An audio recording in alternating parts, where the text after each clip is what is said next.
Now, I live in Southern California, where I live in the Old West, really. I live outside of Los Angeles, as you can probably tell here. You know, they call me the cowboy of Calabasas where I live.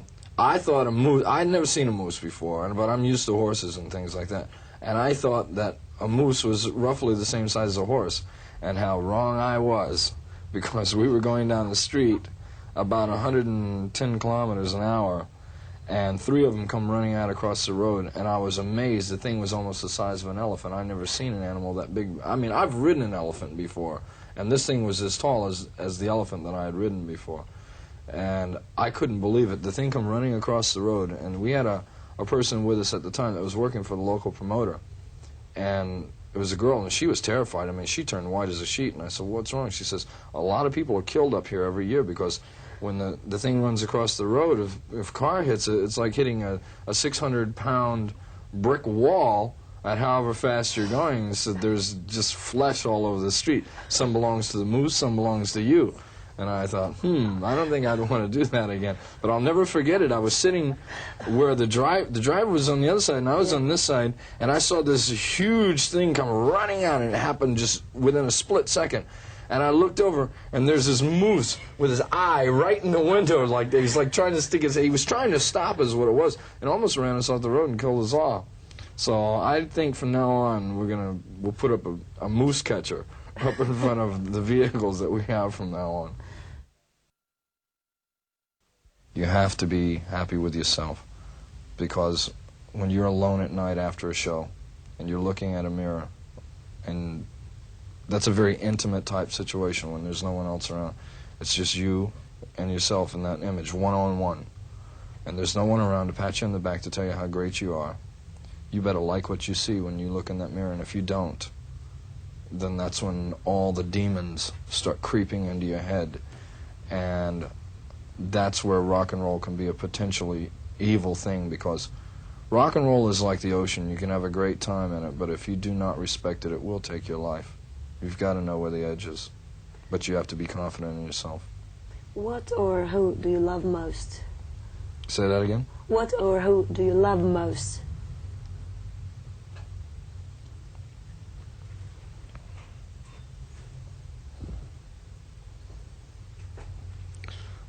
I sometimes wonder if I understand what that word means.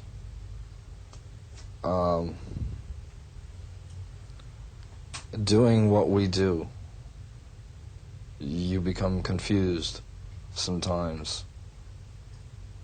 You don't know what right from wrong is because there's so much going on around you. Doing what we do, 1 year of doing what we do for a living is equivalent to someone else's 5. It is literally life in the fast lane. You don't always have a chance to see things as clearly as some other people might. The only passions that I have, and I wouldn't use the word love, but the only passion that I have is probably my cars. I collect Jaguars, and that's really the only thing that, when I'm doing it, takes my mind off of what I do for a living.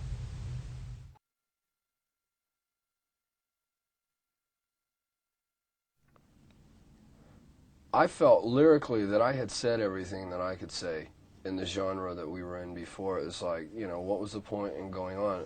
We wrote songs like Animal and Wild Child, Blind in Texas and all that stuff, and I thought they were really, really good songs. But you reach a point like where you hit a brick wall and you say, I've said all of this, and I'm never going to say it any better than I've already done it. And it's time to move on. And if you don't move on, if you don't grow as a band, then you're going to die. And I just reached the point where I said, hey, there's some things that I've been feeling, like a lot of social issues, things that I'd been thinking about a long time before W.A.S.P were ever together, that I thought, well, now it's time to talk about those things, because you let it build up for such a long period of time. Because I didn't say anything before, because I was, you know, the mentality of, I thought the audience thought sex, drugs, rock and roll, that's all they care about. I never thought they were stupid. I just didn't think they cared. You know, didn't want to know about anything else. And over a period of time of talking to them day in and day out, you realize that, hey, yeah, a lot of people do care about other things in life. You know, there's more to life than news, weather, and sports, you know, so to speak. It's an American expression. You guys probably have it here. It's just in a different language, right? The image of W.A.S.P is this bigger than life thing, and the thing that I'm trying to get across to people is that if we're going to make the social statements that we're making now, they can't come from that band. They can't come from that image. They have to come from real people. I mean, it's like I have to open up and let people know that I am a human being and that I care about people and other things, because, like I said, they're never going to get that message coming from the band. So it's very important that they understand that we're actually real people. Hey, we put on our pants the same way as everybody else. What has been the biggest difficulty on your career this far? Somebody asked me the other day, they said, describe yourself in one word. I said, misunderstood. Because people could never see that there were people behind the images. They believed I mean, those images were so big, they'd open up the magazine and they would literally jump out at you. And apparently we did it pretty good because people really, really believed it.